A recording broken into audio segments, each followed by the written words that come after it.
Professeur Didier Raoult, quel est l'état actuel de l'épidémie de coronavirus et est-ce que la vaccination joue un rôle dans les dernières évolutions? Alors, il y a un phénomène qui est très intéressant, qui est un phénomène d'observation. Et c'est la courbe de l'année dernière. Ouais. C'est à peu près à ce moment-là que j'ai dit que cette première épidémie allait se terminer en mai. Ouais. Et on a une courbe ici. Il y a une autre épidémie qui a commencé en juillet avec des nouveaux variants, qui a continué ici. Et pareil, au milieu du printemps, on a l'impression, on verra bien, à l'avenir c'est imprévisible, il peut toujours y avoir des surprises, mais on a l'impression qu'à la fin du printemps, les choses sont en train de diminuer d'une manière très significative. Donc c'est intéressant de voir ce qui se passe actuellement. Bien entendu, tout le monde sait que les maladies infectieuses respiratoires ont des variations saisonnières. On comprend mal. Il y en a. Il y avait une infection saisonnière qu'on connaissait qui avait deux pics dans l'année, c'est par influenza 3, qui avait un pic au printemps, un pic en automne, sans qu'on sache pourquoi c'est différent de influenza et influenza et par influenza 1, 2 et 4. On sait pas. Il y a des variations saisonnières chez les infections, alors donc il y a, ça donne ça. Ce qui est très intéressant, ça c'est le nombre de gens qui sont prélevés, ça c'est le nombre de gens qui sont positifs, et ça diminue. Ce qui a augmenté ces derniers temps, c'est la proportion des gens vaccinés qui sont venus se faire tester. Hein. Et maintenant, on a près de 400 personnes vaccinées qui sont positives.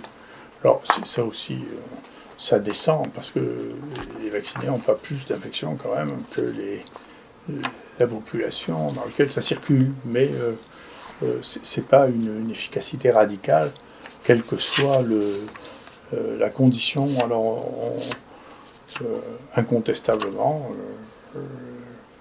il y a, on le verra, une protection vaccinale, mais la courbe des anciens vaccinés des vaccinés qui est positive n'est pas négligeable. Donc ça ne correspond pas au taux de protection qu'il y avait dans la littérature ou qui était promis par l'industrie ou par une lecture simplifiée des résultats en disant qu'il y avait 99 ou 95% de couverture. Ça ressemble plus à la vaccination contre la grippe. Que pensez-vous du pass sanitaire dans ce contexte ? Je pense que c'est une décision politique complexe, donc qui ne m'appartient pas. Donc moi, je suis plus intéressé sur la signification scientifique de ça. Nous, on a étudié sur... Quand même, je rappelle qu'on a une masse de données de gens qui sont venus ici, qu'on a observé. C'est pas de la manipulation de données plus ou moins bien saisies dans 36 hôpitaux où on ne sait pas qui c'est qui a vu le malade. Il y a encore une énorme étude qui est sortie où les gens n'ont même pas eu de test PCR pour savoir si c'était ça ou pas ça. Donc, c'est pas quelque chose que je comprends scientifiquement. Donc je ne discute pas de ça. Je n'ai pas d'opinion là-dessus. Mais nous, on a regardé là chez les gens qui se présentent pour être testés. Et donc je vous rappelle qu'on a fait 600 000 tests PCR ici. Donc on a des données massives quand même. Les gens qui ont été infectés une première fois et qui ont été infectés une deuxième fois. Et puis on regarde chez les gens qui ont été vaccinés, ceux qui font une infection après avoir été vaccinés.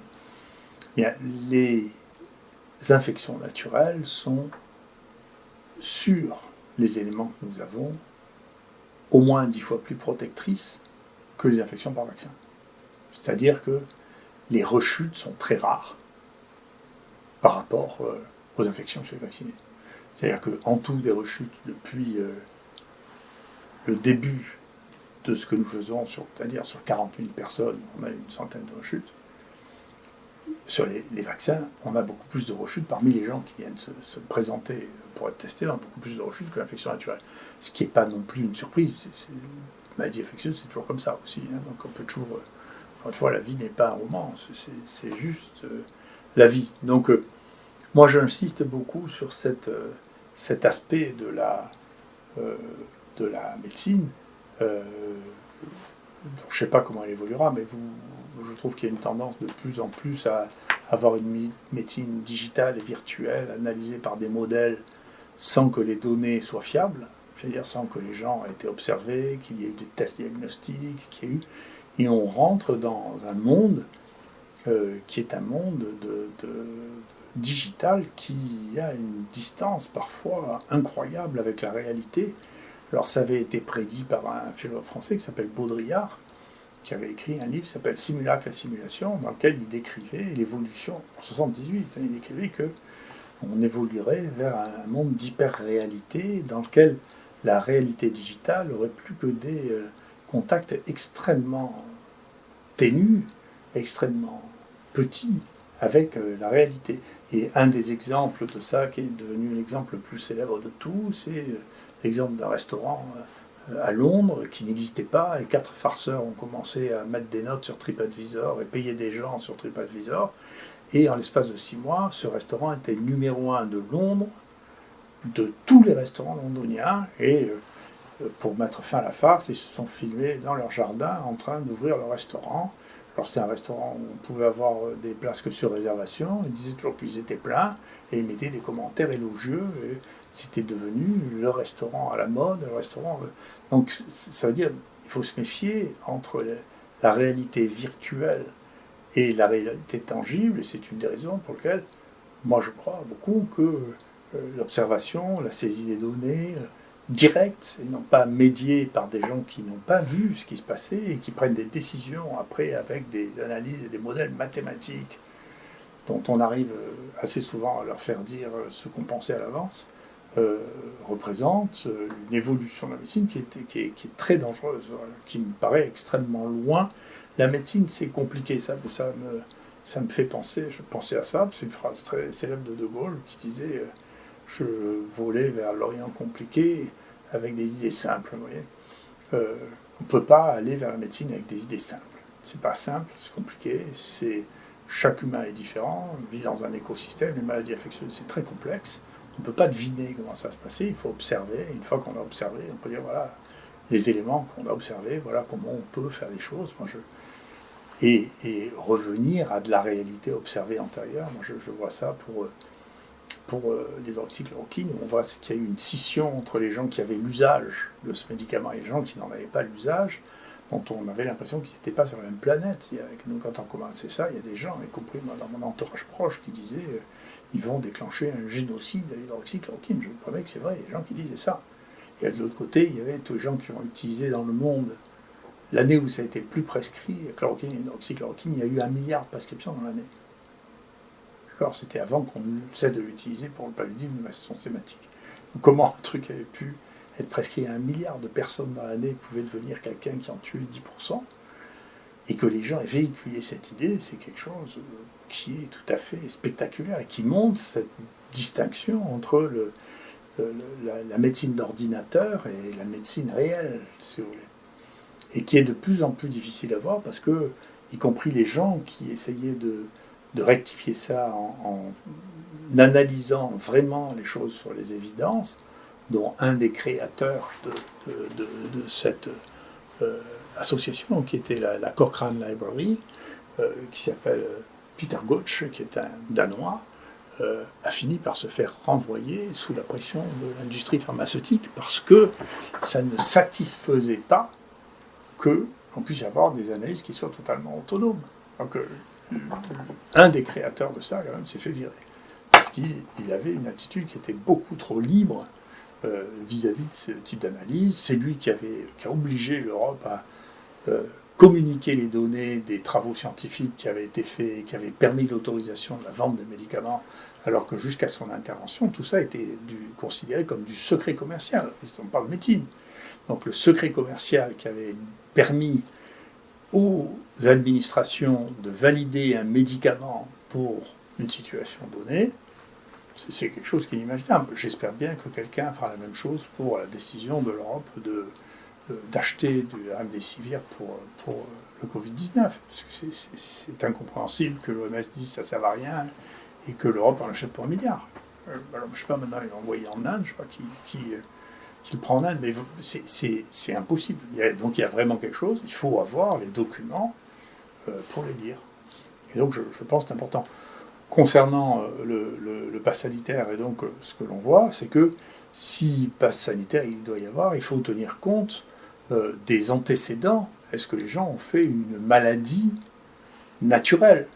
Bon, je sais que le président de la République a fait une intervention dans ce sens en disant si j'ai eu le Covid, je n'ai pas besoin d'avoir un certificat de vaccination puisque j'ai eu la maladie. D'accord? Et que donc, nous, par observation, on voit bien que les gens qui ont une maladie sont beaucoup mieux protégés. L'infection naturelle est bien supérieure à la protection vaccinale. Donc, s'il passe, il doit y avoir. Si ça évite de faire un PCR, de faire des sérologies. Mais malheureusement, la sérologie, nous, on l'a beaucoup testé, on avait beaucoup d'espoir. Maintenant, on a testé un millier de personnes. La sérologie, d'abord, il y a au moins 20% des gens qui ont une vaccination et qui n'ont pas d'anticorps. C'est une vraie question. Donc, il faudrait vraiment réaliser des sérologies a posteriori systématiques. C'est une chose, et dans la population générale, la couverture actuellement de la vaccination dans la population générale est assez faible dans ce que nous avons testé avec les outils que nous avons utilisés pour l'instant. C'est très compliqué la sérologie. Les différentes techniques donnent des résultats très différents. Donc, en tout cas, d'intégrer la donnée d'antécédents, d'histoire de la maladie réelle, prouvée, devrait dispenser, au moins dans l'année qui suit, d'avoir besoin d'autre chose que ça. C'est la meilleure vaccination du monde, c'est la maladie naturelle. Donc, je pense qu'il faut intégrer ça. S'il doit y avoir un pass, qui est encore une fois une décision politique, là, je ne veux pas me mêler, en tout cas scientifiquement, ça n'est pas raisonnable de ne pas intégrer les antécédents de maladies naturelles pour savoir si on est protégé ou si on peut être transmetteur, d'autant qu'il n'y a pas du tout d'évidence que la vaccination diminue le portage du virus. Ça n'a pas été étudié, il n'y a pas d'évidence de ça. Concernant la connaissance du Covid-19, est-ce qu'on a de nouveaux éléments qui permettent de mieux établir son fonctionnement? Bien, il y a un papier dont j'avais parlé qui était en préprint. Et donc, le préprint, c'est intéressant parce que il y a encore plus d'usage subjectif des préprints. C'est-à-dire que quand ça plaît aux uns et aux autres, ils les citent, et quand ça ne leur plaît pas, ils disent c'est que des préprints. Enfin, là, il y avait un préprint qui est fait par une vraie star aux États-Unis, qui est un type très sérieux, qui a analysé la fréquence d'intégration du virus SARS-CoV-2 dans le génome humain. Alors, il faut savoir, je suis d'ailleurs très frappé par l'absence de connaissances scientifiques et l'absence de modestie de la connaissance scientifique d'un certain nombre de collègues, puisque sur le site de la SPILF, il y a un collègue qui a répondu qu'il n'y avait pas de transcriptase reverse, c'est-à-dire d'enzymes qui permettent d'intégrer de l'ARN dans le noyau humain, ce qui est une bêtise. C'est vraiment de l'ignorance. Il suffisait de regarder Wikipédia pour le savoir. Tout le monde sait ça, ça fait 30 ans qu'on sait ça. On connaît très bien même la manière dont ça rentre, on sait par où ça passe, on connaît les bases par où ça rentre.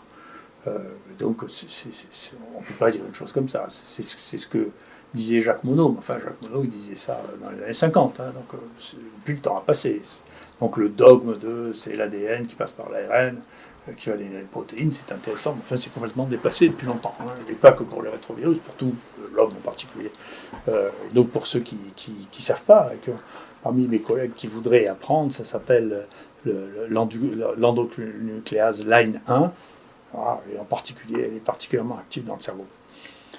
Ce qui peut amener à avoir des réflexions sur ce qui se passe. Enfin, toujours est-il que ces gens qui sont très bons ont fait des PCR, de chercher de l'ARN chez des gens, ils ont trouvé de l'ARN chez les gens, ils ont essayé de cultiver le virus de manière persistante, ils ont essayé de cultiver le virus, il n'y avait pas de virus qui est cultivé, donc ils se sont posé la question, mais attendez, est-ce que c'est vraiment le virus ou est-ce que c'est juste des morceaux d'ARN qui sont transcrits d'un ADN qui serait rentré dans le noyau?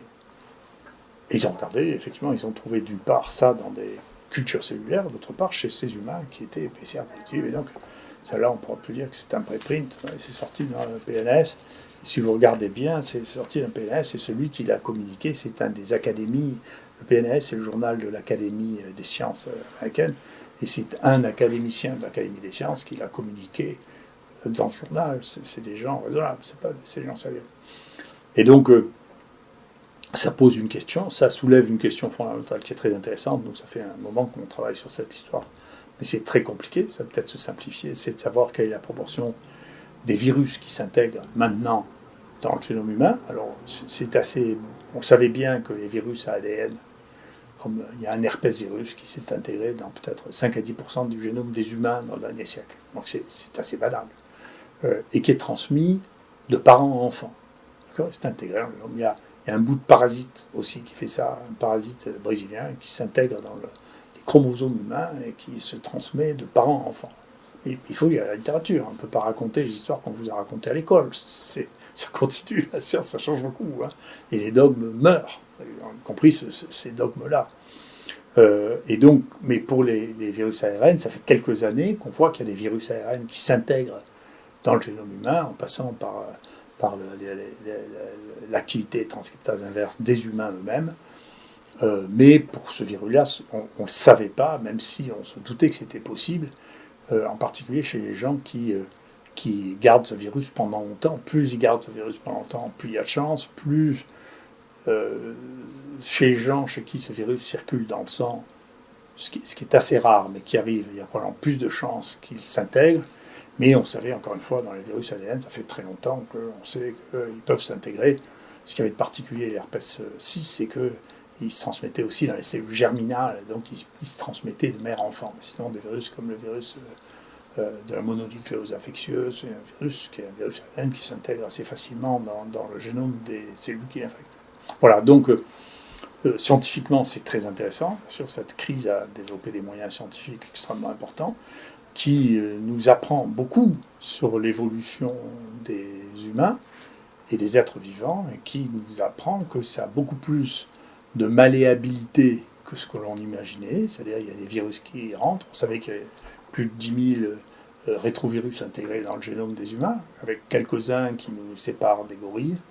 Le placenta des animaux qui ont un placenta, ça vient d'un rétrovirus qui a été intégré chez les mammifères placentaires. Donc, les mammifères placentaires, par rapport aux mammifères qui n'ont pas de placenta, ont un rétrovirus en plus qui permet la sécrétion de protéines, qui fait fusionner les cellules, qui permet de faire un placenta. Mais ça, les gens qui font de la science doivent le savoir. Donc il ne faut pas raconter des bêtises. Donc il ne faut pas raconter des choses très simples. Il n'y a pas de réponse simple à une question même simple. Il faut aller regarder et se mettre à jour plutôt que d'avoir l'air docte en racontant ce qu'on a appris 20 ans plus tôt dans les facultés de médecine, qui était la connaissance de l'époque. Hein. Comme dit Brecht, je le répète souvent, la science est fille du temps. Ce qu'on pensait à un moment n'est plus vrai 20 ans après, parce que les outils ont changé, les connaissances ont changé, les concepts ont changé. Voilà. Mais en tout cas, ça, en termes de concept, c'est un concept très intéressant qu'on trouve dans cette situation-là, et bien entendu, il va falloir voir quand ça s'intègre dans le génome, où est-ce que ça s'intègre. Parce qu'en fonction de l'endroit dans lequel ça s'intègre, ça peut avoir des conséquences qui sont des conséquences qui seront d'éteindre des cellules, ou bien alors de les transformer en cellules cancéreuses. Donc il y a une question qui se pose, qui est peut-être pas que pour celui-là, mais qui se pose dans cette infection, qui est une véritable question, qui est une question intéressante. Merci beaucoup.